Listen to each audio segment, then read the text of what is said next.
Trophy હાંસલ કરી અને આપણે એમને તાળીઓથી વધાવીએ છીએ. ખૂબ સરસ. તારીખ 14 ડિસેમ્બરને રોજ આપણે આ રમોત્સવ ચાલુ કર્યા હતા અને પ્લાનિંગને મુજબ 5 દિવસના જે કાર્યક્રમ હતા આજે આ 5મા દિવસમાં પૂરું થઈ ગયા.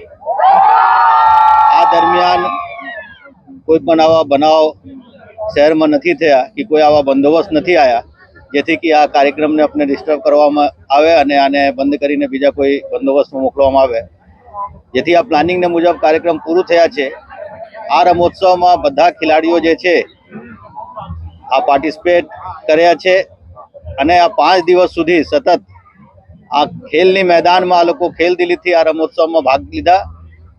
આ દરમિયાન આ લોકો જે ડ્યુટીના સ્ટ્રેસ હોય આ ભૂલીને આ એક ખેલાડીના જેવા આપણે પાર્ટિસિપેટ કર્યા, હર્ષોલ્લાસ સાથે આમાં પાર્ટિસિપેટ કર્યા. ઠીક છે, અમુક ટીમ જીત્યા, અમુક ટીમ હારી ગયા, લેકિન ખરેખર એક ટીમ ભાવના જે હોવા જોઈએ આ ટીમ ભાવના આમાંથી ઉત્પન્ન થયા.